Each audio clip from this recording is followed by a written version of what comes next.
அனைவருக்கும் ஆண்மனே அன்பு வணக்கம். அன்பு சொந்தங்களே, இன்றைய தலைப்பாக விசாரமும் அதனால் பெரும் அதி உஷ்ணமும் பற்றி சில கருத்துக்களை பார்ப்போம். மொத்த கருத்துடைய ஆண்டோர் பெருமக்கள் அவையிலே இருந்து தான் நாம் சத்து விசாரம் செய்ய வேண்டும். அப்படியான விசாரத்தால் தான் அதி உஷ்ணத்தை நாம் பெற முடியும் என பெருமானும் பேசுகிறார்.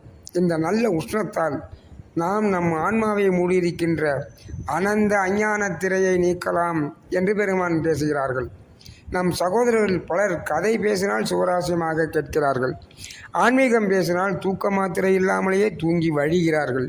இதற்கெல்லாம் என்ன காரணம் என்றால் அசைவ உணவு பழக்கம்தான். உடலில் தோல் பகுதி மிக தடித்து விடுகிறது அசைவ உணவு பழக்கத்தால். அது எளிதில் நீதியை உள்ளே அனுமதிக்க மறுக்கிறது. 98 விழுக்காடு நீதியை உள்ளே மறுக்கிறது என்று விஞ்ஞானிகளும் கூறுகிறார்கள். அதேபோல மனம் எப்போதும் 98 விழுக்காடு வம்பு பேசுவதிலேயே பசியாக இருந்து கொண்டிருப்பதால் உண்மையை உள்ளே அனுமதிக்க மறுக்கிறது. ஆகவே ஒத்த கருத்துடைய அன்பர்களோடு நாம் விசாரம் செய்து சுத்த உஷ்ணத்தை உண்டு பண்ணி மேல்நிலை அடைய முயற்சிக்க வேண்டும்.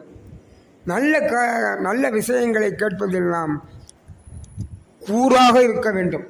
அப்படி கூறாக இல்லை என்றால் நாம் கடவுள் நிலையிலிருந்த மயம் ஆழ்வதில் நாம் பின்தங்கி விடுவோம். கேட்பினும் கேளாத்தகையவே கேள்வியால் தோற்கப்படாத செவி என்று வள்ளுவப் பிறந்தகை கூறுவதால் நாம் நல்ல வார்த்தைகளையும் நல்ல செய்திகளையும் அருட்பா சிந்தனைகளையும் நாம் கேட்டு கேட்டு மேல்நிலை அடைய வேண்டும். ஞானம் பரஞானம் அபரஞானம் என்று இரண்டாக வள்ளல் பெருமான் பேசுவார்கள். இதில் எதில் சிறந்தது? பரஞானம். அபரஞானம் உலகியல் பற்றிய சிந்தனை, அது நமக்கு தேவையற்றது.